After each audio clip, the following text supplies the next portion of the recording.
Invité de la rédaction ce matin, Laure Hennick. Bonjour Laure Hennick. Bonjour Nicolas Rafal. Vous êtes avocate pénaliste dans les affaires Georges Tron, PPDA, Tariq Ramadan, du côté des victimes, mais également du côté de l'accusation, ce qui permet d'équilibrer les deux plateaux de la justice que vous trouvez bancals. Et c'est la raison de votre venue aujourd'hui. Vous réfléchissez à votre métier depuis plusieurs ouvrages maintenant, et lorsque cette réflexion que vous menez et déposée sur le papier, elle nous montre une justice à laquelle on n'a pas nécessairement tout de suite envie d'être confronté, si les accidents de la vie nous y amènent. C'est La justice contre les hommes, paru chez Flammarion. À l'image de son palais excentré, la justice n'est donc plus au centre de la société des hommes, Laure Hennick ? A-t-elle jamais été au centre ? Je n'en sais rien. L'idéal de justice serait qu'elle soit au centre, qu'on puisse avoir un recours serein à la justice. Or, si effectivement, comme vous venez de le dire, si on interroge tout à chacun, tout le monde peut craindre les foudres de la justice. Le tribunal a été excentré. Est-ce que ça veut dire qu'on veut plus que les gens y aient accès dans une période où précisément tout le monde souhaite y avoir recours? C'est-à-dire qu'il y a ce balancier aussi un peu étonnant, qu'on demande toujours plus à la justice et en même temps on la craint. Donc ça interroge nécessairement. On dit que 53% des Français disent ne plus avoir confiance en elle, en la justice. Est-ce qu'elle est victime ou est-ce qu'elle est accusée, cette justice, finalement ? Probablement les deux. C'est ce que vous dites dans votre ouvrage. Mais oui, c'est un mouvement aussi qu'on retrouve à l'expérience chez les êtres humains. Quand on a été victime, on se retrouve accusé. Ce qui est sûr, le mot que j'emploierais en tout cas, c'est qu'elle est sacrifiée. Parce que on décide d'en faire une victime, c'est-à-dire de ne lui donner aucun moyen.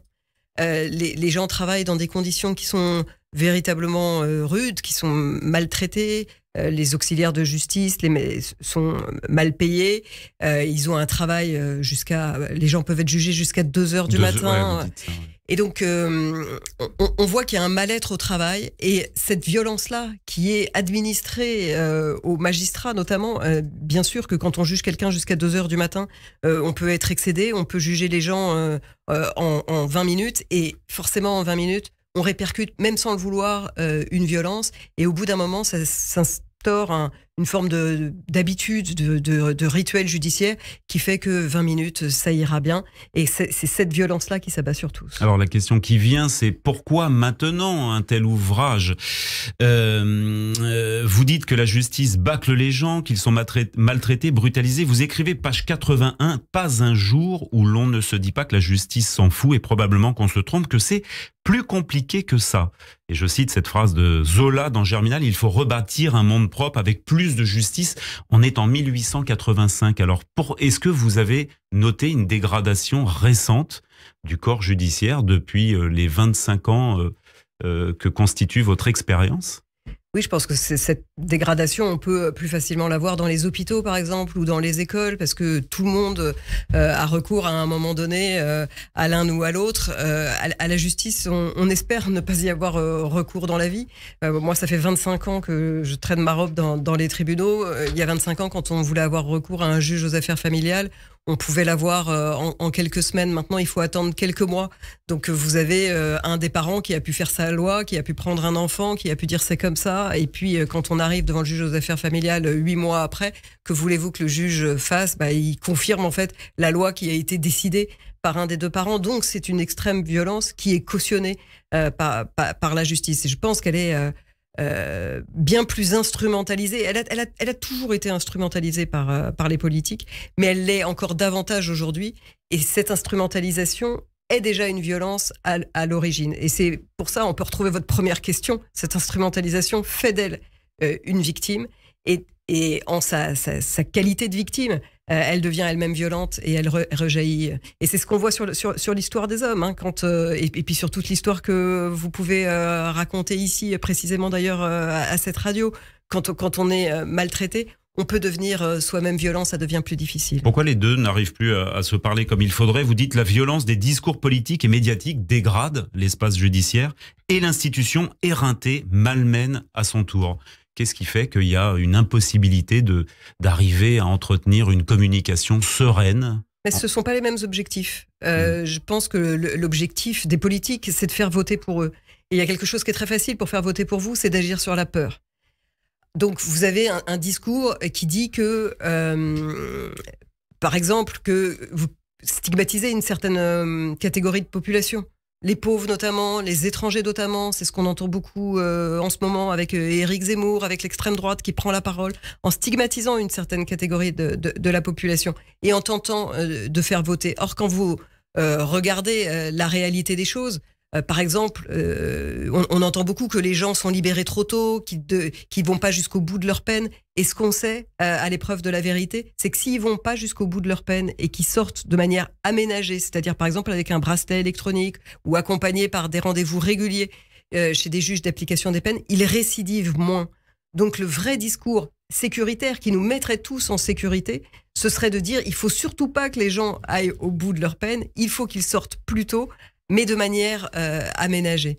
Et ça, c'est un discours qui nous rassemblerait tous, mais qui parle pas à la haine, qui parle pas à la peur et qui ferait pas voter pour ces extrêmes. Pour vous, et peut-être pas que pour vous, il paraît clair qu'il y a très, très nettement une justice de classe, une justice contre les pauvres. Vous dites qu'on ne peut pas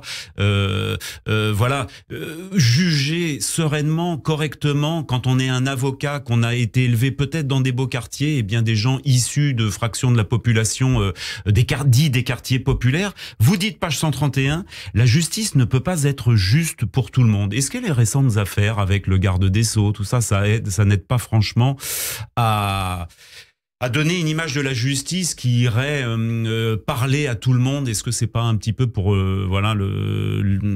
les puissants parlent aux puissants, ce qui s'est passé récemment?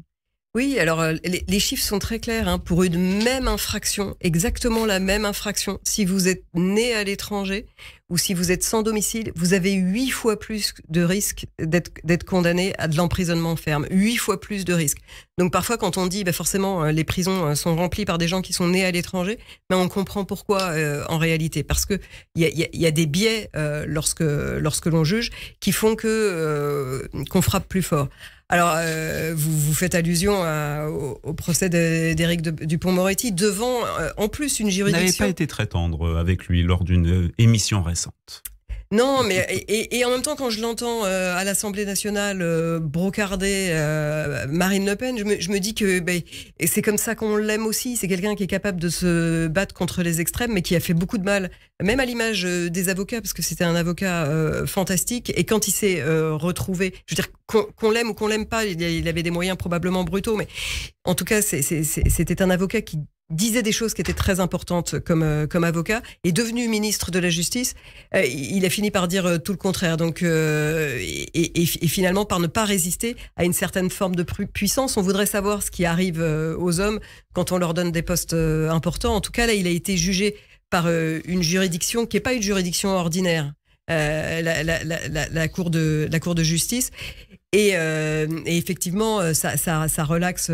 Interroge si ça avait été une juridiction classique. En tout cas, le jugement n'aurait pas été libellé de cette manière. Donc, on comprend que les gens se disent que c'est une justice. On vous de a classe. vu dans la grande librairie il y a 15 jours sur la 5 et vous citiez une phrase d'Éric Dupond-Moretti: être avocat, c'est attendez une minute. La mise en place de la nuance, du doute, omniprésent dans votre ouvrage, avec la jolie chanson d'Anne Sylvestre. J'aime les gens qui doutent. J'aime les gens qui doutent, les gens qui trop écoutent leur cœur se balancer. J'aime les gens qui disent et qui se contredisent et sans se dénoncer. Vous dites que voilà, il y a l'avocat, la figure de l'avocat, que sous cette arrogance un petit peu qu'il affiche, qu'il montre, il y a aussi des gens qui doutent et qui devraient continuer de douter. C'est un peu ça la fonction de l'avocat? Mais oui, mais je vais encore revenir à votre première question, qui était victime ou accusé. Quand on commence à être avocat et puis qu'on défend des gens qui ont fait des choses un peu monstrueuses, et quand on les rencontre, on se dit qu'on aurait pu aller au café avec eux, que par ailleurs, cette figure du monstre, elle n'existe pas, puisqu'ils sont des bons pères, des bons maris, et qui contribuent ailleurs dans la société à avoir fait du bien. Donc c'est beaucoup plus compliqué que ça. Et quand la justice arrive comme un rouleau compresseur, effectivement, l'avocat doit la stopper et juste dire attendez une minute. J'ai envie de lire rapidement du Lorénic. Alors juste une petite question: que dirait l'avocate d'aujourd'hui avec l'expérience à la jeune avocate d'il y a 25 ans? Vas-y, deviens avocate, fais-le. Oui, c'est le plus beau métier du monde, c'est certain. Quel autre métier que d'être à côté des gens. gens. Allez, je termine. Peut-être que j'en attends trop, c'est la fin du livre, qu'ils en attendent trop, qu'elles en attendent trop, que c'est pour ça l'amertume à cause de l'exigence, mais ce n'est pas à désespérer tout le temps. Ça termine sur une note positive quand même. La justice contre les hommes, paru chez Flammarion. Merci, maître Laure Hennig, d'être venu ce matin. Merci Nicolas. Et on continue.